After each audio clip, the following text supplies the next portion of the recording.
Hey, what's going on, guys? It's Patrick, back today with a quick little guitar sounds tutorial for you guys. Today I'm going to teach you how to get that envelope filter Auto-Wah sound that a lot of people are using today. I'm going to show you how to do this in Logic Pro using all stock plugins. It sounds like this.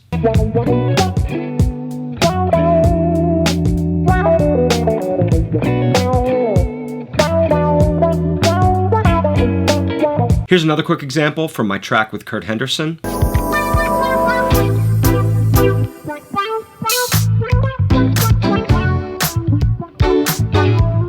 So, as you could probably tell, I really dig this guitar effect. It sounds great. I use it in a lot of my tracks. I use it in a lot of my productions. And it's just a really simple effect to liven up a guitar part. It adds a little bit of funk, a little bit of character to your guitar sound, and overall just a really interesting effect. So, the envelope filter effect has been around forever, but it's kind of made a resurgence in popularity. One of the most notable examples can be found in John Mayer's I Don't Trust Myself with Loving You.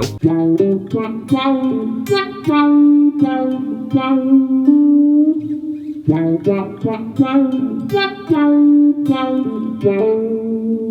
remember hearing that for the first time and thinking, I gotta figure out how to do that on the guitar. I gotta find that effect.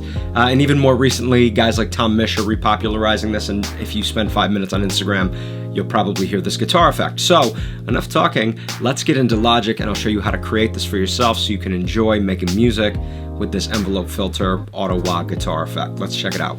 So once you're in Logic, you're just going to want to start with a blank audio track. And the first plugin we're going to load up is the Pedalboard plugin, and that can be found under Amps and Pedals. Then you just go over to Pedalboard. And all we're going to do right now is just load our pedals in. So we're going to start with the compressor pedal, and then we're going to grab the auto funk pedal. And then I want you to close that down because we need to load up our amp. So we're going to go to Amp Designer. It's under the same place, Amps and Pedals. And you can see here, this is my kind of user default setting. This is where I usually like to start. This is modeled after, obviously, a Fender amp. And I think it's just a really good amp to start with. Sometimes I'll go down here and I'll change to the Blackface 4x10 cabinet, which gives it a little bit more of a Fender Super Reverb kind of a vibe. In any event, you can play around with these amp configurations. If you have an amp and cab combo that you really like and that you use a lot, feel free to use that. This effect will work with any amp that you like, so feel free to play around. I'm going to make sure our effects are turned off. I'm going to turn reverb off for now. Now the next two things I'm going to add are compression and EQ. So we're going to go down here to Dynamics. We're going to load our compressor plugin. Close that down for now. And then we are going to load up the channel EQ plugin. Now again, EQ is a lot about preference, and you may not want to EQ your guitar track the exact same way that I do, but feel free to use these settings as a starting point and then make your own adjustments as you see fit. And obviously with EQ, there is no one-size-fits-all strategy. Your setup, your guitar, your mix, these are all things that are going to dictate your EQ choices. But I know this sound and I know this setup and I know that these settings are usually a good place for me to start. So let's close that down and let's get into testing out this guitar sound. All right, so let's go back into the Pedalboard plugin. And let's start by just quickly adjusting our compressor settings. We'll set the level to 3 decibels, and the sustain we'll just set to -30 dB. Those numbers are kind of arbitrary. You're going to tweak these settings just to get the perfect sound that you want. But for now, that's a good starting point. And then we're going to set our attack to fast. So next, let's go over to the auto funk pedal. And I want you to take a look at these 3 switches over here in the lower portion of the controls, and just set these to LP, up, and low. The BP LP switch is the mode that the pedal will be in, so LP stands for low pass. Setting the effect to LP just means that the effect will be sweeping through the lower portion of the frequency spectrum. The up-down switch just determines the direction of the filter sweep, and the high-low switch just determines what kind of sound you're going to get out of the wah. Setting this switch to low just gives you a little bit more of that vowel-like wah sound, the wah, wah, wah, wah, wah.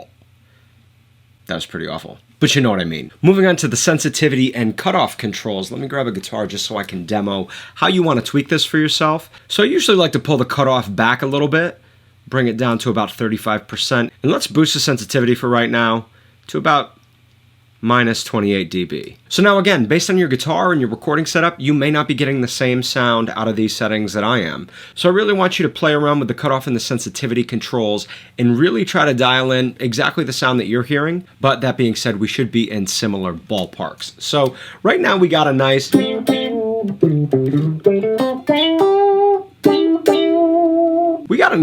fair amount of quack. Now if you wanted to get a little bit more of that John Mayer-esque tone, you can pull back the cutoff a little bit.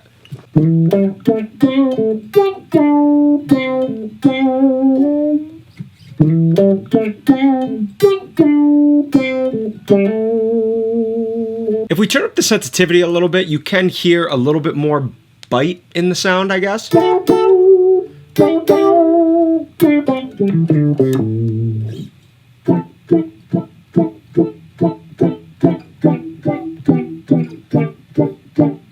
So again, play around with these settings, tweak them to your liking, but I find that if you get the switches right, and then you kind of keep the cutoff between 20% and 30%, you'll usually get the sound. So have fun with it. Again, it's all about preference, so do what you like. Let's go back into our compressor real quick. Really, you don't need much, just some light compression. For guitar, I like the vintage FET, it's just my preference. If you look at this meter, I usually like to keep the compression right around this -5 mark, so you can see I'm kind of exceeding that a little bit. So we're just going to decrease our threshold here.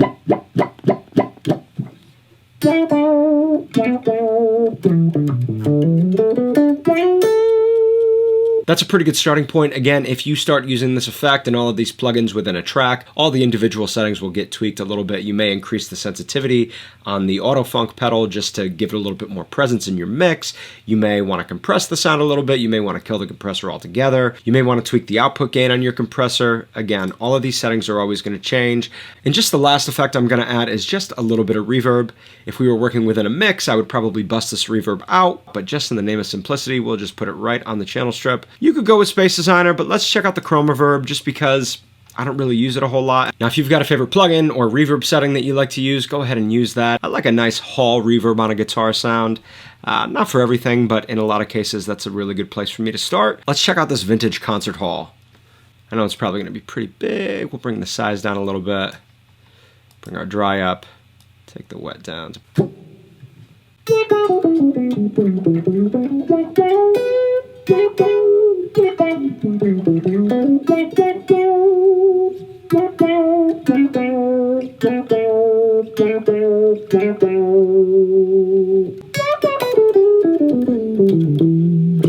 Alright guys, so hopefully this gave you a good starting off point. Again, this guitar effect is a lot of fun to use, a lot of fun to play around with, so have fun with it. You don't have to use these settings exactly the way that I showed you. I would definitely be interested to know if you guys come up with anything cool to add to this guitar effect. Please let me know in the comments section below if you do. And listen, if you like this effect so much that you want something for your pedal board, something that you can use when you're playing out or playing a gig, I will leave some recommendations in the description below. I personally use the Q-Tron Plus from Electric Harmonics. It's one that John Mayer uses. A lot of people use it. There's a couple of different models at some different price points, so I'll be sure to list all of that info in the description below, and I'll give you guys a few things to check out for yourselves. So listen, that's going to wrap up today's video. Again, I hope this was informative. I hope it was enjoyable. Please let me know in the comment section below if you guys want to see more videos like this. But listen, until next time, my name's Patrick.